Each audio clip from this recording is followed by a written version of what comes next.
Chicago proper. We're gonna begin. Thanks everyone for coming. I would like to introduce Sandra. Not only is Sandra an employee here at Chik-Wauk, but she is also an author of her new book, The Northland, Beckons. Before becoming an author, she was a teacher for many, many years, and I'm sure has changed a lot of children's lives. So let's welcome Sandra to talk about haiku in her book. Well, thank you everyone for, oopsie. Do you have a clicker or do I do that? Do I do that? Here it is. Oh, okay. This is more high tech than I'm used to. So thank you so much for having me. It's an honor and privilege to be here, and I know it's a gorgeous day, so I don't, I understand why everybody's outside. I'll just say it that way. So I wrote the book, and my daughter Sophia illustrated it, and so it's probably, you probably are wondering haiku and the Northland and what's the connection, like why do something like that. So so this is my haiku connection. So I grew up in Minnesota and I went to college in Bemidji, and I did do a couple of Boundary Waters trips. My first Boundary Waters trip was with my teacher Cliff Jacobson. Do you know Cliff? Mm-hmm. You're familiar with Cliff? Okay, so he was my, I can't remember, 8th or 9th grade science teacher. And he was just such an amazing teacher, and he would get all of us kids to, well, no, there were 32 kids that he and 3 other teachers would take on a Boundary Waters trip. I did not grow up a camping kind of person. That's not, my dad's a vet, so that's not what he was interested in doing. But anyway, then Bemidji State, I did 1 Boundary Waters trip. Then when I was 25, I moved to Japan to teach English in Japan, and was married to a Japanese man, had 2 children, ended up living in Japan for 18 years and teaching in Tokushima, which is a rural place of Japan on Shikoku Island. You've been there? It's a beautiful, beautiful place. So my kids went to Japanese public schools. We played outside in the woods, in the rice paddies, and so I know that I don't know about the Gunflint Trail and the Boundary Waters. I'm not an expert in that area, but I do know a thing or two about kids, and I also know a thing or two about the experience of being other and being in a different culture and needing to find those places of beauty and solitude and how important that is. So that's kind of where I'm coming from here. So fast forward 2006, the kids and I moved back to the United States, and one more time, we're outsiders. So my children didn't know English all that well, so it was getting used to life here, and again, finding those places of beauty. And we found that in the Boundary Waters and in northern Minnesota. So that's that kind of thing. So haiku. Haiku is a poetry form that was started in Japan, and Matsuo Basho is considered the father of haiku. So previously in Japanese history and literature, poetry was very, very prescriptive, and it was very complicated, and there were lots of rules. And then Matsuo Basho decided, let's make this a little bit more accessible, and it comes out of the Zen Buddhist tradition. So the goal of a haiku is to capture a moment in time and to connect with that moment. So sometimes people labor over haiku and they take days to write them, but what the haiku masters would do, they would tell their novitiates, okay, here's your deal. You are gonna write 100 haiku today. And so the goal is not necessarily to be perfect. The goal is to be in the moment, to capture what you're seeing, and to experience that moment and keep that memory. Does that make sense?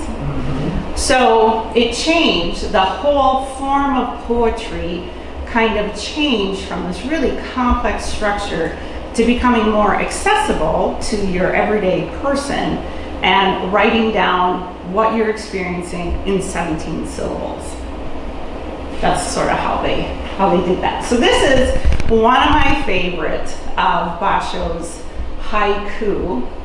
So he's talking about the cicada.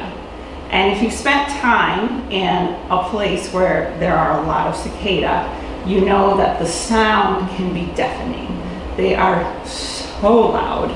And so, tranquility, penetrating the very rock, a cicada's voice. So it just takes me back to the little temple that was across the street from our house and the cicada that used to hang out there. So, why haiku? Like I said, it's to capture a specific memory. And haiku operates very much like our sense of smell. So if I smell rose-scented lotion, I'm immediately taken back to my grandmother. She always had rose-scented lotion. And so that smell triggers your memory to go someplace. The same thing with haiku. So if you write a haiku, or like the cicada haiku, I'm immediately brought back to that sound. I can experience that. So I can relive that moment in time. And when we talk about the book, how it all came about was Mark and I would take these paddling trips, and you know what it's like. You have a phone in a plastic bag, which is tucked in a waterproof pouch, which is tucked in another bag, which is in a Duluth pack, right? It's just also, when I want to get my phone out, then by the time I get to where I've got my phone, what I want to take a picture of is gone, or I don't even remember anymore what I want to take a picture of. It's just past. So then I started writing haiku. Another thing about haiku is, so when I moved back from Japan, then I taught English as a second language in the public school system for, how long did I do that? 16 years, I think, something like that. So introducing poetry to non-native English speakers is a really overwhelming thing. They don't want to do it, right? But if you can write a haiku, you can experience some sense of mastery, right? So then all of a sudden it's like, oh, this language isn't so hard. This isn't so complex. I can do this. So I was teaching haiku to students, and my students, being from the immigrant population, frequently didn't know, their new home. And they didn't know how to be outdoors. They didn't know where to go. They didn't know where to experience that beauty and solitude. And yet here they are, they're in a new place. So my goal was always to introduce them to their new home. So that's kind of where all of this comes from. So I wrote the haiku, and then I showed my daughter, and she's like, oh, Mom, I could illustrate those. I'm like, cool. Okay. So then we just kept working on it, and the book happened. It's amazing. So I wanted to talk a little bit about Sophie's art and how she approaches her art, because I get lots of questions about her illustrations.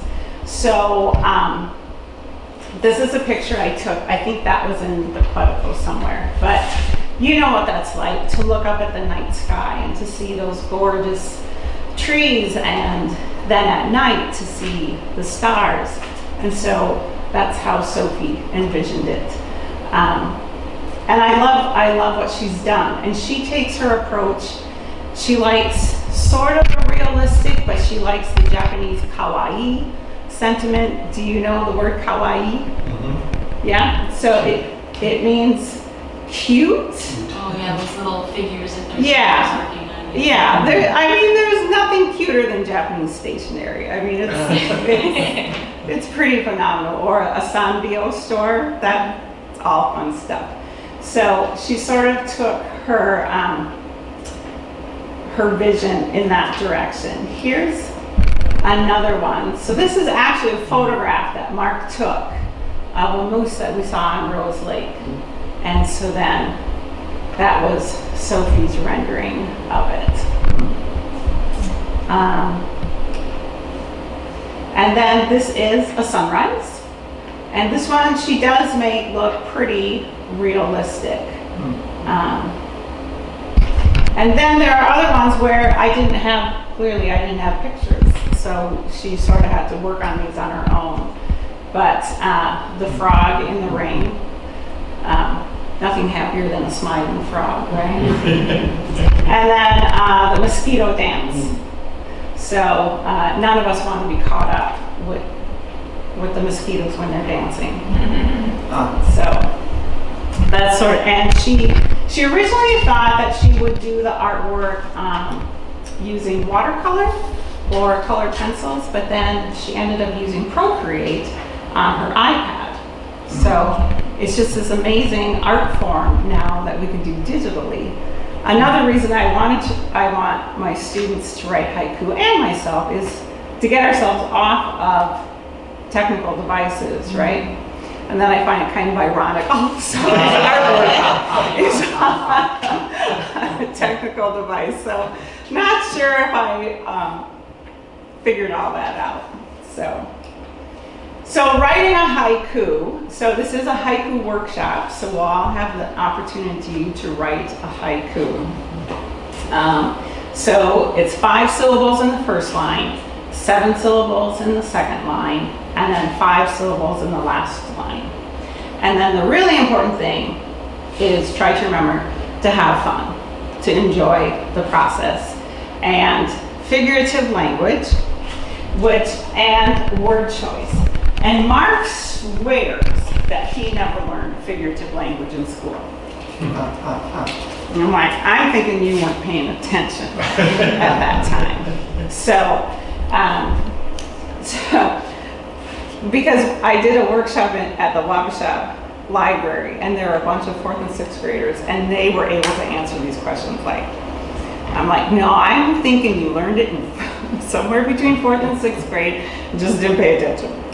All right, so a few of the things that I wanted to use, because my goal is that this gets into children's hands, right? So alliteration. So this one, most memorable, monumental, majestic, mighty, massive moose. So alliteration is just repeating the first consonant sound of a word over and over. Repetition is exactly what it sounds like, right? Pad, pad, little one. Pad, pad, pad. Do you see me? Pad, pad, slip away. So this is a bear, clearly, that, and I remember when we saw this bear, we were in the Quetico, and it was morning, and it had just come down to get a little drink of water, and then go back into the woods.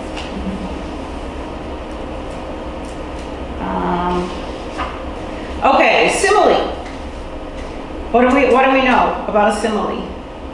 Do you remember? No. Simile is comparing things using like or as. So, life jacket and boots, lying on my back, I float like my friend Otter. So, am I an otter? No, but I'm comparing myself to that. So that's a simile. And then, oh, my favorite, onomatopoeia. Where'd it go?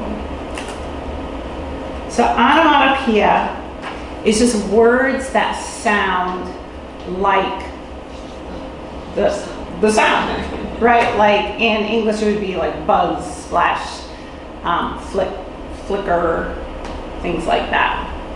So this one, I just sort of made up my own onomatopoeia words.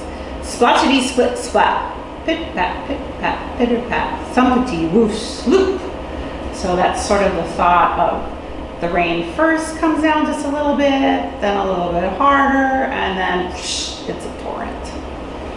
So some languages have more onomatopoeic words than English does. And Japanese has a lot of onomatopoeic words. For example, a snake, well, we would say a snake slithers. So that's kind of that word. But in Japanese, it would be sura sura, sura sura. And you can use it for a person too, like, yeah, I don't know if I really trust him. He's kind of sura sura. So things like that. Or doki doki. Doki doki sounds like your heart. Doki doki, doki doki. So if I'm nervous, I say, oh, doki doki suru. I'm so nervous. My heart is beating like crazy, right?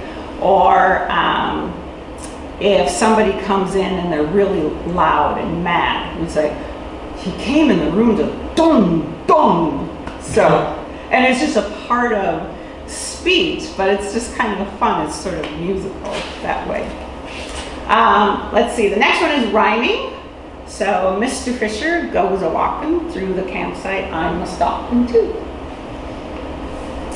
And then personification, which we do a lot with animals, don't we? Mm-hmm.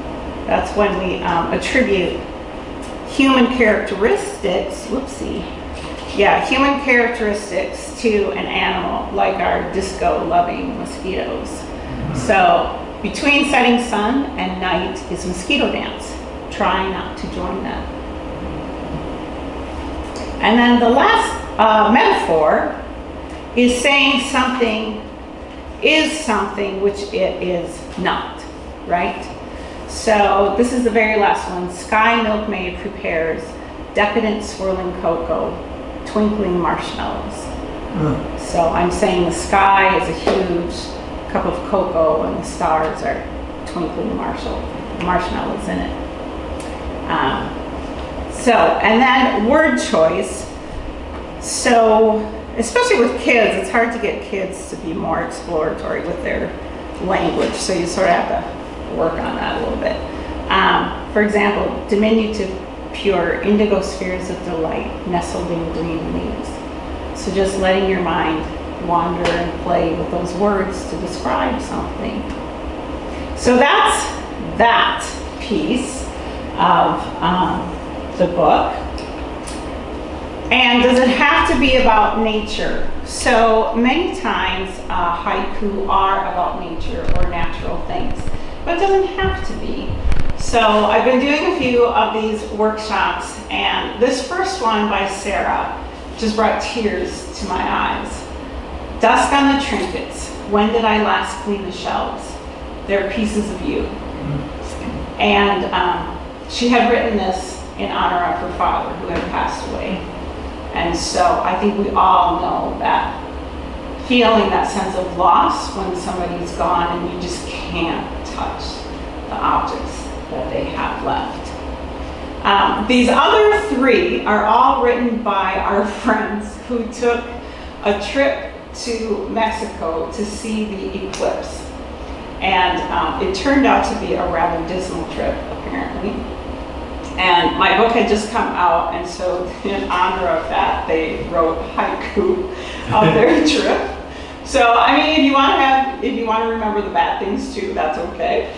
So Nancy, God bless her, fell off the damn boat. Docks, pain, beds, all in Spanish. They ignore me now. She had fallen off the first day of their trip. She fell off the boat and broke her leg. I know. So it was just like one horrific event after another with these guys. And then her husband, Tom, wrote, fellow travelers, many grumpy complainers, but a few new friends. So that could be positive. And then CJ, hers is the most esoteric of them all. Rubble, ancient stone, civilizations vanished, silent spirits drift. So they went to see some Mayan ruins, and that certainly conjures up that feeling of being with some in places that are so ancient. And I tend to get that feeling up here. This is an ancient place. So that's about it for my presentation. You are more than welcome to sign up for my newsletter, and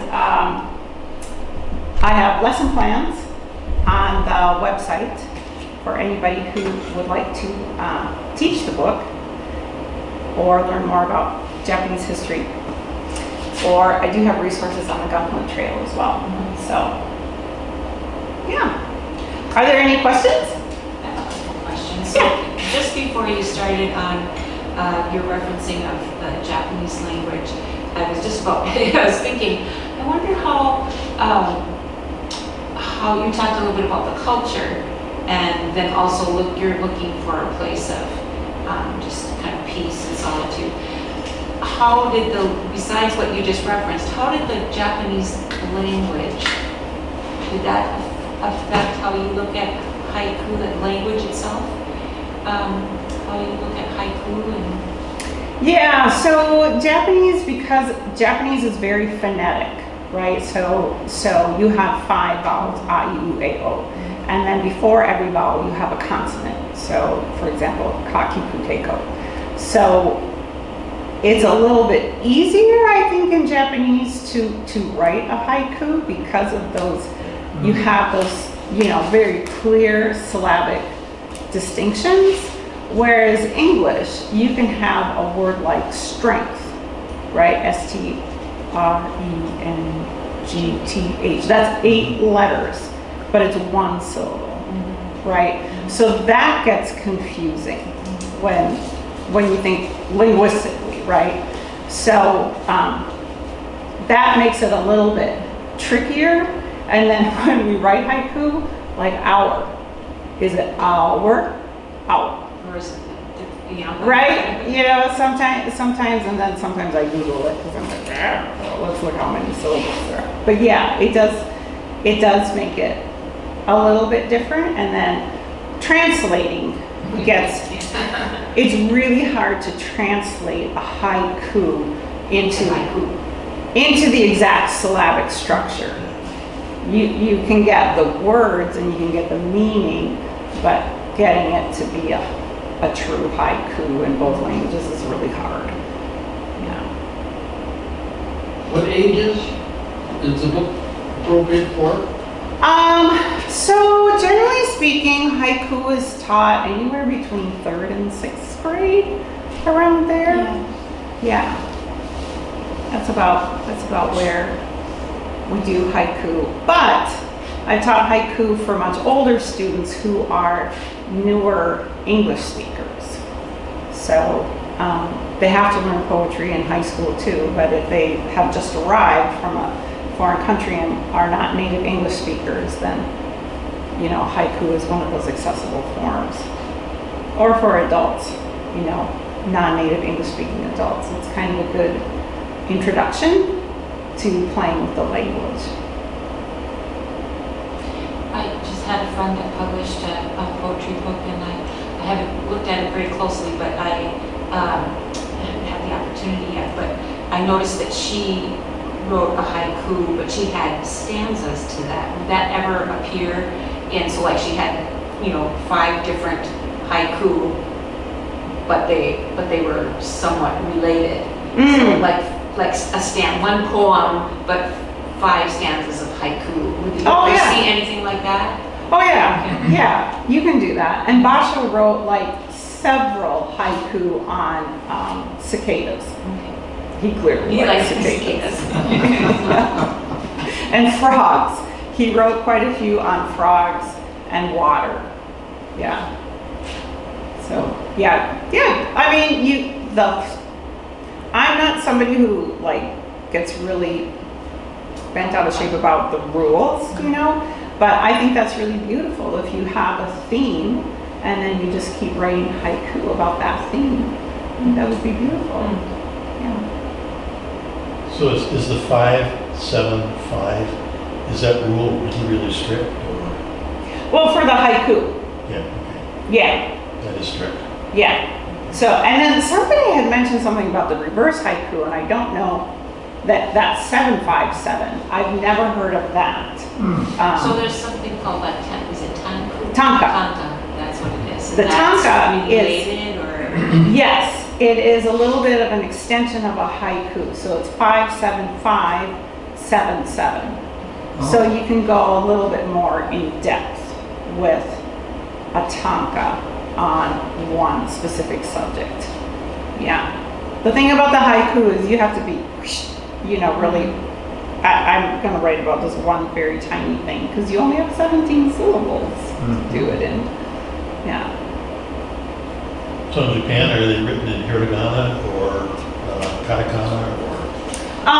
So little ones write it in hiragana. Okay. If they introduce, does this go back? Right. It should. Okay. And I can go back. Yeah, so here you have, this is the Chinese character, right? And here's the hiragana. There's no katakana in here. So if you know the Chinese character, then you write the Chinese character and use the hiragana. If there is a foreign word in your haiku, then that would be written in the katakana. Yeah. So, but when little ones first learn it, they write it all in hiragana. Yeah. So we're very proud. I'm not entirely sure who wrote this haiku, but when Sophie was in 4th grade, she had to write, it was her summer assignment, all the kids in 4th grade, I think it was 4th grade, I had to submit a haiku to the local newspaper. And of course, she waited until like the day before school was to start to submit this little poem. And so we're like, oh my God, Sophie didn't do her homework. Surprise, surprise. So she wrote a really nice one. How does that one go? Hanabi o suruto. Oh gosh. It's in the back of the book. You would think after all these years, I should remember this. Oh, that's right. Tomodachi to hanabi o suru to kemutai na. So that means with favorite friends, lighting sparkling fireworks. So very smoky. So that was a very common activity for kids to do in Japan, is to light sparklers in the summertime. But she won the competition. Well, and she kind of was, it sounds like she was really in the moment. She wasn't spending all summer like working over these little, just like what you were saying, that it's kind of something that reflects the moment. And Right. so she wrote it down. With a little help from mom and dad. So none of us are sure who actually wrote that haiku. I think it was a collective effort there. Yeah. Any other questions? It's terrific. Yeah. Yeah.